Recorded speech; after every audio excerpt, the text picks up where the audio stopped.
was not properly invited to the occasion, but I don't want to complain. I think it is because my brother is not there. If he was there, I'm very sure he would have been the first to be invited to this occasion, because he held the human rights very dearly to his heart, and he fought for it. He fought for it. The most half of his life was dedicated to fighting for human rights and liberation of our country.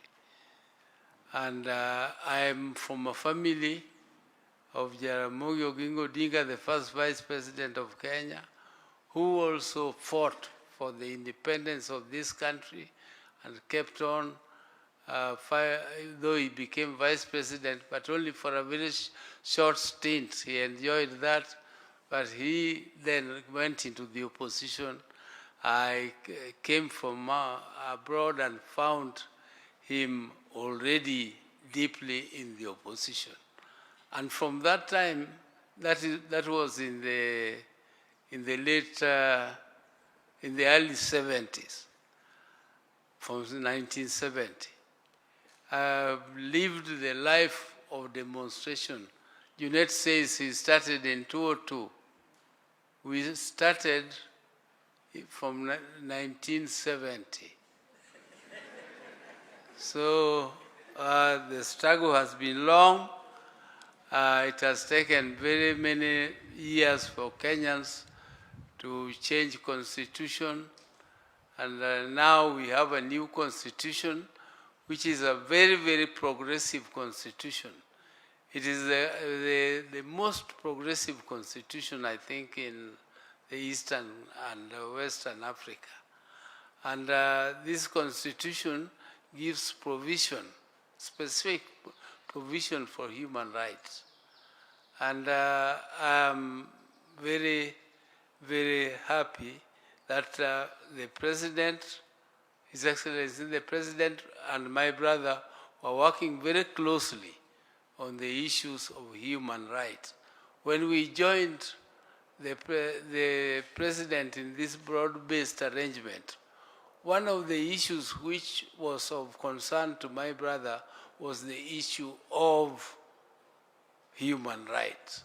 In our 10-point agenda, human rights takes precedence over all the other issues which we put forward.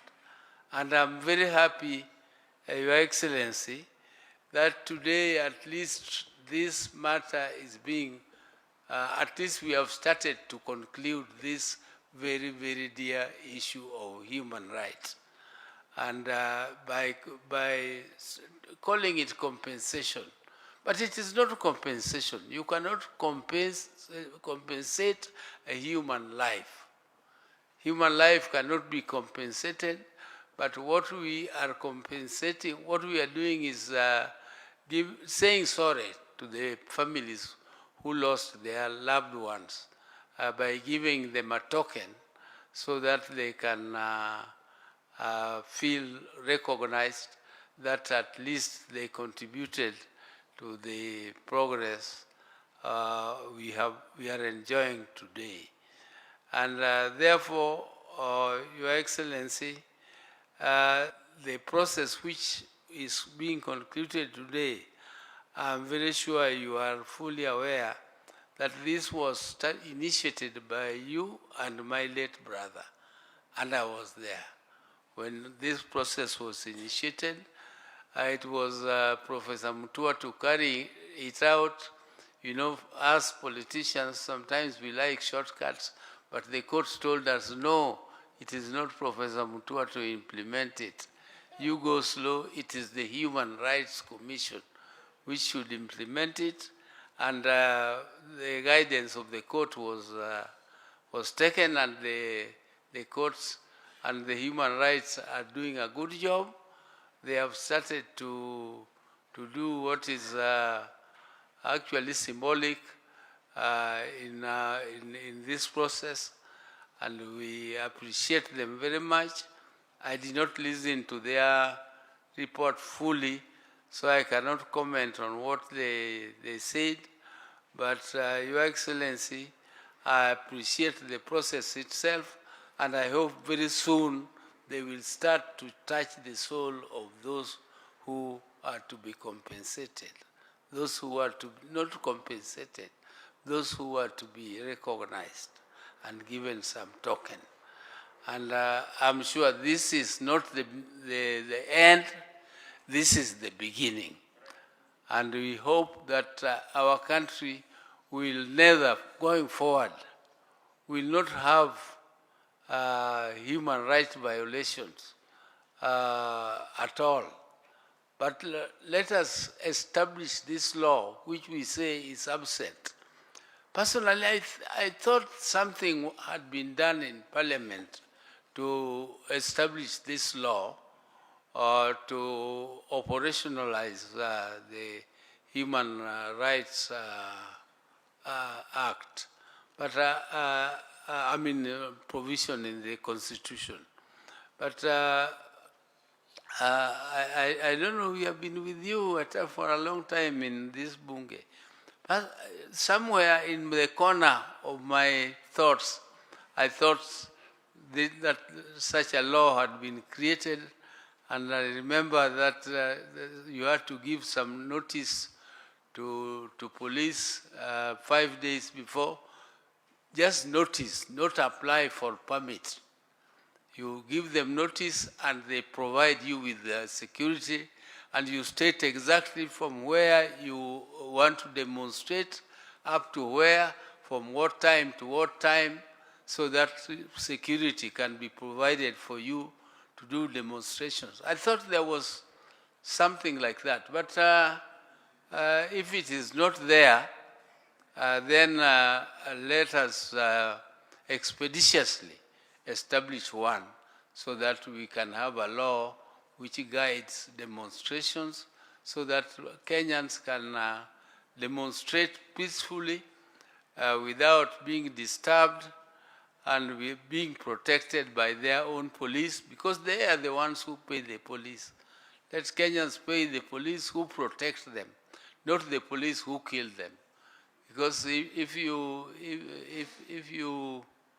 use a bullet, that bullet is bought by the Mwananchi you are killing.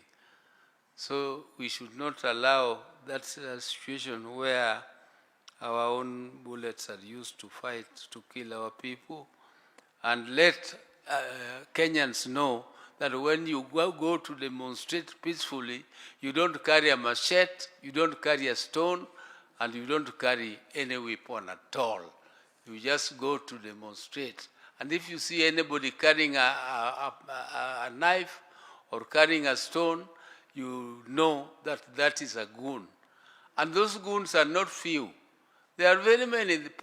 Almost every politician is nowadays recruiting a goon to go and disrupt functions. I think that's the nature of goonism, where you have goons who are for hire by everybody. They are hired by both sides. This one hires them today, tomorrow you go and hire them and you pay them and they come, and that's nature of goonism. We as leaders should take care. We must make sure that that culture is stopped completely from our country. This culture of goonism must go. Let us let our wananchi who are aggrieved go to the streets, demonstrate, and follow the law, but not carry any weapons. Thank you very much, Your Excellency.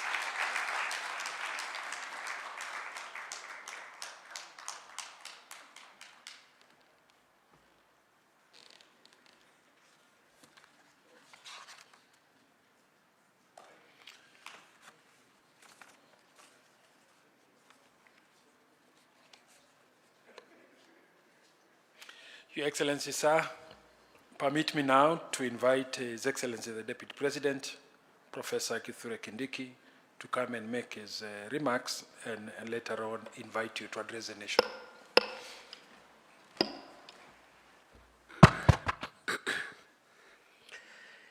Your Excellency William Ruto, President of the Republic and Commander-in-Chief of the Defense Forces,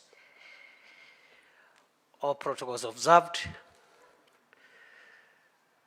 Today is one of my proudest moments since I left law school nearly 30 years ago. Your Excellency, we are gathered here at your official residence as head of state to reflect on the journey we have traveled with one another as a country, as a nation.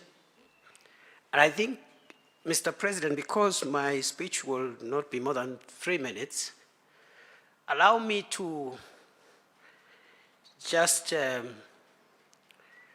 make a small contribution of what I make of this gathering and the subject matter. I have listened to my sister, the chair of the National Commission on Human Rights, and other speakers who have spoken before me. And I think the National Commission on Human Rights has helped us clarify why we are here and why we are not here. The reason we are here and the reason which is not what brings us here. Your Excellency, justice involves so many things, including retribution, where we punish people who do certain things by locking them up, and in many jurisdictions, some are even killed, depending on the crimes they have committed. And that is justice. It is retributive justice. It is retribution. But there is also another facet of justice, which is restorative, where you restore relationships between the offender and the victim of offenses. It is my humble submission, Your Excellency, we are gathered here this morning to advance the agenda of our country more in the area of restorative justice and repairing relationships among ourselves. That's why we are here. Nothing prevents the criminal law justice system to continue with what it has been doing. All what you are saying is that there is another facet of justice that has stalled and has never been operationalized. Restorative justice, and it is more powerful sometimes and has greater effects and a bigger return on investment than retribution. Your Excellency, therefore, today we are not talking compensation. We are talking reparation, because we cannot compensate death. I mean, it's unimaginable. But we are also looking at ourselves and saying, we have hurt one another. Law enforcement agencies, ourselves as citizens, across board. But we are also saying we have realized there are gaps in our legal system which we must fill, because Article 37 is very wide. The right to assemble, the right to demonstrate, the right to picket, the right to petition authorities. We are just concentrating on the demonstration part. There is the right to assemble without demonstrating. But there is also the right to picket and the right to petition. So this is the problematic part. The most problematic part on this right on Article 37 has been the demonstration part, and has been already articulated by the Chief Justice, my Lady Justice Comey. Even in that 1 out of 4, the demonstration part of that right, because the right is in 4 parts, we have had numerous cases of exemplary and successful demonstrations, peaceful and constitutional, by various people, professionals, trade unions, and all manner of people advancing certain causes. The challenge in that demonstration, right, has been political demonstration. That is where the problem is. So let us not generalize that provision or generalize even the whole activity of demonstration. But we are also saying, Your Excellency, we must settle accounts. We must reconcile with one another. We must repair. And that's why some form of reparations are token here, are sorry here. And this is a very complex space we have ventured into, the space of transitional justice. Very complex. And many countries do not want to address this issue. Many democracies today who have been independent for over 200 years have still pending issues around restorative justice. So we have started a journey. I want to agree with those who have advanced that position. It's going to take centuries, but there is always a starting point. And I'm very proud, Your Excellency, to be your deputy at a time when you are the president of Kenya, who has faced this issue head on. Excellency, two last quick things. One is to say that that legal thing, that legal discussion must balance crime and punishment, even as we talk about reparation. I say so because I know Speaker Kingi talked about the principle of nulla criminal sine lege, which is there is no crime without law. But likewise, there is nulla poena sine lege, that there is no punishment without law. And the two must be proportionate. The crime, the gravity, and the gravity of punishment must be balanced if we have to resolve and get the deterrence that we require. Finally, Your Excellency, the President, I look forward to a day where in this country, a political leader of whatever stature, character, and opinion will organize what in their view is a legitimate demonstration, make sure that they control their supporters and hold both their supporters and the leaders hold each other accountable for the process, and then be assisted by the police to carry out the demonstrations and say what they don't like and go home in the evening. That is the dream of this country. The millions of Kenyans who have nothing to do with politics. In fact, the Chief Justice has I know she has understated our numbers. We are not 1,000. We are 1,800 or thereabout. But the consequence is the same.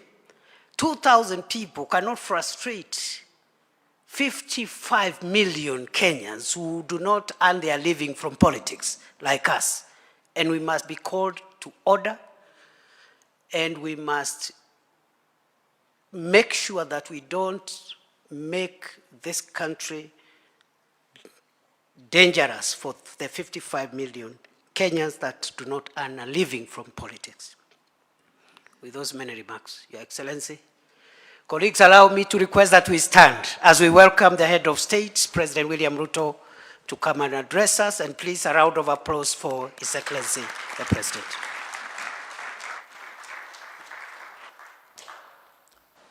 Thank you very much. Please, let's take our seats.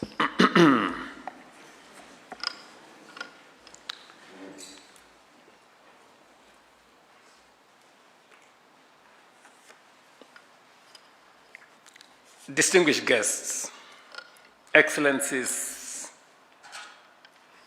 ladies and gentlemen, this is historic as it is consequential. This is a very significant moment and a solemn one at that. It is solemn because today we seek to make amends for harms that have never been truly repaid. No compensation can restore a life lost. No reparation can fully erase the pain of a parent who buried a child, a spouse who lost a partner, or a family forever changed by tragedy. It is also solemn because I wish that our late brother, the statesman Raila Odinga, was here with us today. But I want to thank his brother, now party leader of ODM, Dr. Oburu Odinga, for making it to this function.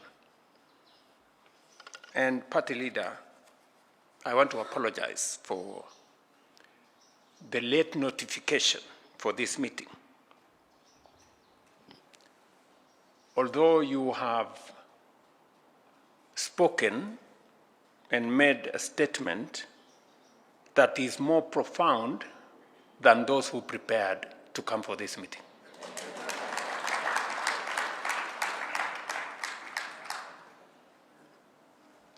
This is one of the commitments we made to the Kenyan people. It was born out of a shared conviction that Kenya could not continue traveling the same painful road, generation after generation, protest after protest, tragedy after tragedy. Today, we take an important step towards fulfilling that commitment. I am happy that the Honorable Oburu Odinga is here to represent my late brother, the Honorable Raila Odinga. Many have spoken about these issues over the years. Many have acknowledged the pain. Many have promised action. Today, however, we move beyond words. I stand here pleased that we have reached this milestone, saddened by the circumstances that have made it necessary, humbled by the trust placed in us by victims and their families, and optimistic that this marks the beginning of the end of a painful chapter in our national life. Our country has been undergoing profound socio-economic and political transformation. Across Kenya, citizens have consistently expressed a desire for a future that is more just, more inclusive, and more responsive to their aspirations. Never before, however, have Kenyans expressed such a deep and widespread yearning for change and renewal. That yearning is legitimate, it is democratic, and it is protected by the Constitution. The right to assemble, demonstrate, picket, and petition under Article 37 is not a favor from the state. It is a constitutional guarantee. It is one of the freedoms that define us as a democratic nation. Yet, we must also confront an uncomfortable truth. For far too long, whenever Kenyans have exercised these rights, too often the outcome has been violent, injury, loss of life, destruction of property, bitterness, and division.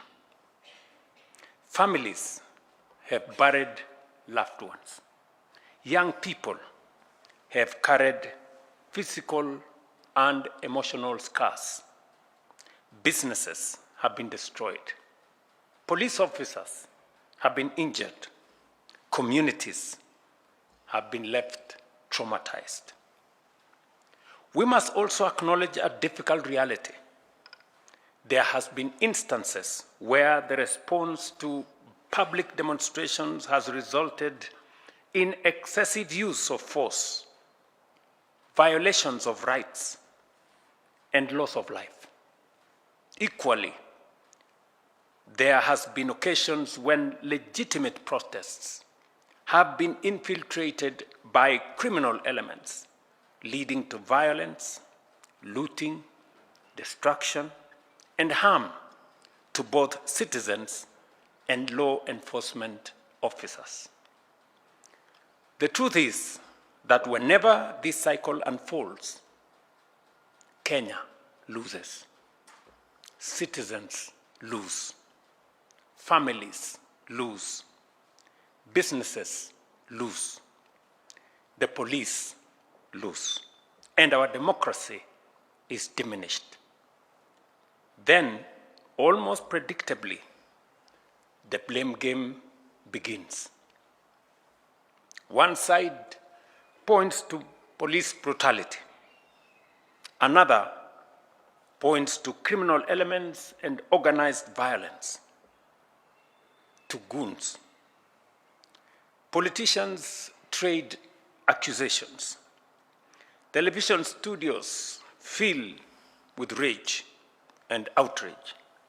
The nation mourns, and then we move on, only to repeat the cycle again.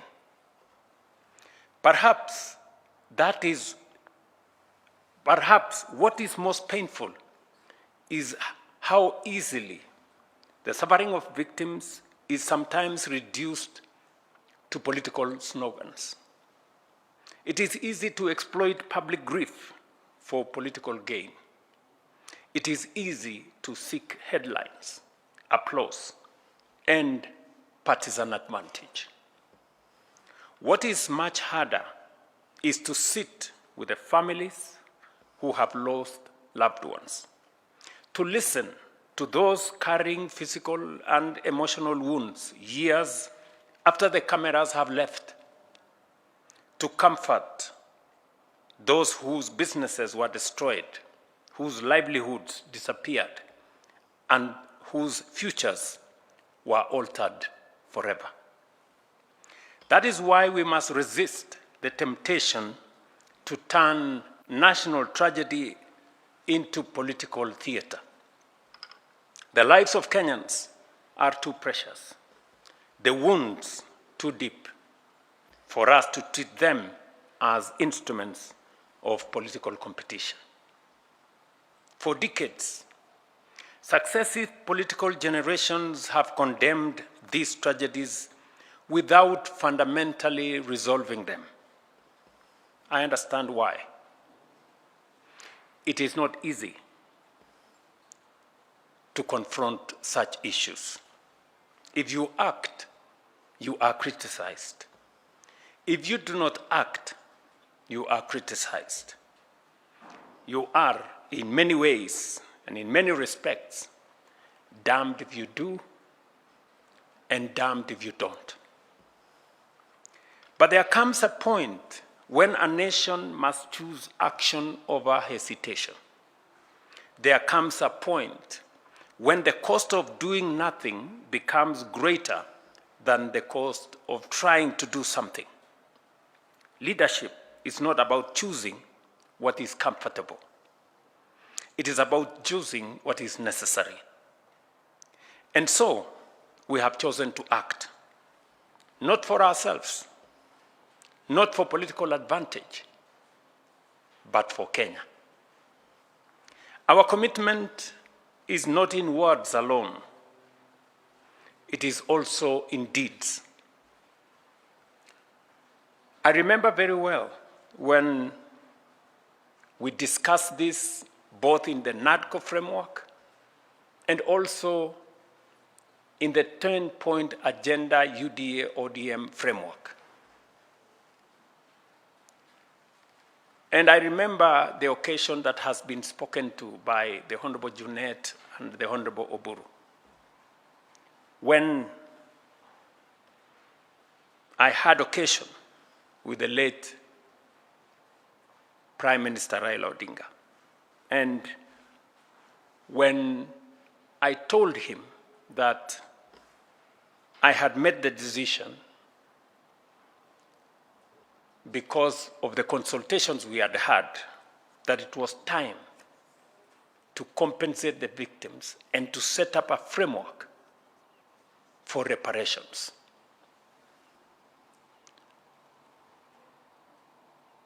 And he encouraged me and he told me, Mr. President, this is the right thing to do. And let's do it now. I remember also that subsequently, when I issued the proclamation,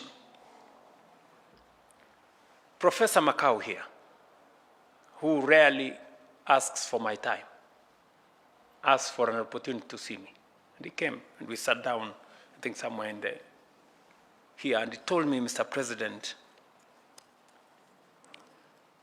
I never knew that you would agree to do this. Because in many respects, it amounts to admission by you and government. And so I told him